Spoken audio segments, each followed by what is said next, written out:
যেতিয়াই ভাবোঁ নিৰামিষ খাম বুলি তেতিয়াই মনলৈ আহে মাছৰুম আৰু পনীৰৰ কথা। তো আজি বনাবলৈ লৈছোঁ মাছৰুমৰ তৰকাৰী বুলিয়ে নকওঁ, মাছৰুম ফ্ৰাই বুলিয়ে ক'ম আৰু। তো মাছৰুম ফ্ৰাই কৰিম, একেবাৰে ইজি প্ৰচেছত। সকলোৱে চাগে খায় এনেকৈয়ে, কিন্তু ময়ো খাওঁ এনেকৈ। চ' ভাবিলোঁ আজি শ্বেয়াৰ কৰোঁ। তো প্ৰথমতে মই কেৰটছ কেইটামান কাটি ল'লোঁ এনেকৈ দীঘল দীঘলকৈ, আৰু লগতে ব্ৰকলিও কেইটামান কাটি ল'লোঁ।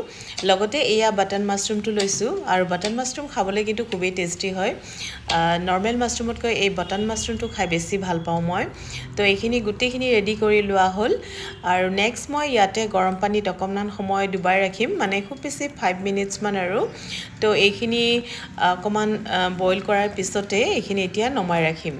তো নমাই উঠি নেক্সট মই ৰেডি কৰিছোঁ পেন এটাত। ইয়াতে দিছোঁ গোটা নহৰু কেইটামান, আদা, কেঁচা জলকীয়া, পিঁয়াজ বাটাৰেদি অকণমান এনেকৈ ফ্ৰাই কৰি ল'লোঁ। আৰু লগতে মছলা বুলিবলৈ ইয়াতে দিছোঁ জলকীয়া গুড়ি, হালধি আৰু তেনেকৈ একো দিয়া নাই।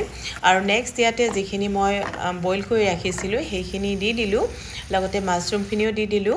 এতিয়া এইখিনি অকণমান সময় এনেকৈ লৰাই ল'ম ভালকৈ। তো নেক্সট যেতিয়া এইখিনি ইয়াৰ পানীখিনি শুকাই যেতিয়া পানীখিনি শুকাই গ'ল, তেতিয়া মই তাতে পনীৰ অকণমান দি দিলোঁ। পনীৰখিনি আগতে অকণমান ফ্ৰাই কৰি লৈছিলোঁ। একেবাৰে ইজি আৰু, কিন্তু খাবলৈ খুবেই হেল্ডি, লগতে টেষ্টিও হয় আৰু। তো লাষ্টত মই দিছোঁ ইয়াতে অকণমান জালুকৰ গুড়ি।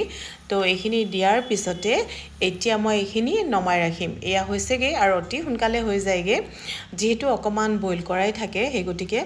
আৰু এয়াই এতিয়া মই খাবলৈ ৰেডি কৰি লৈছোঁ, আৰু এনেকৈ খায়ে মজা লাগে। তো আপোনালোকেও নিশ্চয় খায়, আৰু যদিও খোৱা নাই এবাৰ ট্ৰাই কৰি চাবচোন, খুবেই ভাল লাগে কিন্তু দেই খাবলৈ।